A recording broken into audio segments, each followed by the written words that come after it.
நண்பர்கள் அனைவருக்கும் வணக்கம். இன்னைக்கு நம்ம இந்த வீடியோல மகளிர் உரிமை தொகை குறித்து மிக முக்கியமான புதிய தகவல் வெளியாகி இருக்கு. சோ அதை பத்தி தான் இப்ப நம்ம பார்க்க போறோம்.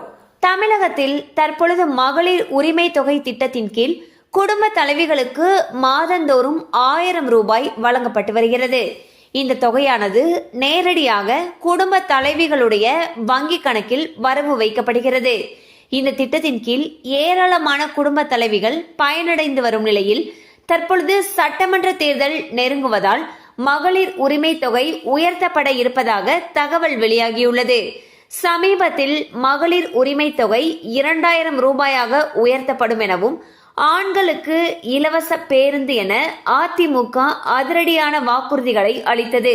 இந்நிலையில் என்டிஏ கூட்டணி மட்டுமல்லாமல் தமிழக வெற்றி கழகம் கட்சிக்கும் அதிர்ச்சி அளிக்கக்கூடிய வகையில் கவர்ச்சிகரமான வாக்குறுதிகள் வழங்க திமுக தயாராகி வருகிறது.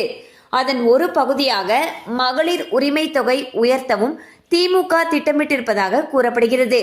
எனவே விரைவில் இது தொடர்பான மகிழ்ச்சியான அறிவிப்பு வெளியாகும் என்று எதிர்பார்க்கப்படுகிறது.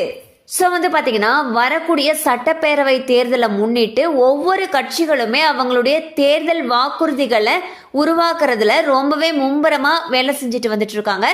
அந்த வகையில் அனைத்து கட்சியுடைய முக்கியமான ஒரு குறியா இருக்கிறது அப்படின்னு சொல்லி பாத்தீங்கன்னா அது மகளிர் உரிமை தொகை தான். அந்த வகையில் திமுக அரசு மகளிர் உரிமை தொகையை உயர்த்தி அறிவிப்பாங்க என்று தகவல்கள் வெளியாகியுள்ளது. எனினும் இது குறித்த அறிவிப்பு விரைவில் வெளியாகலாம் என்று எதிர்பார்க்கப்படுகிறது. கண்டிப்பா அந்த அப்டேட் உங்களுக்கு பயனுள்ளதா இருந்திருக்கும் நம்புறோம். மேலும் இது போல அப்டேட்ஸ் உங்களை உடனே ரீச் ஆகணும்னு நினைச்சீங்கன்னா நம்ம சேனலோட தொடர்ந்து இணைந்திருங்கள். தேங்க்யூ ஃபார் வாட்சிங்.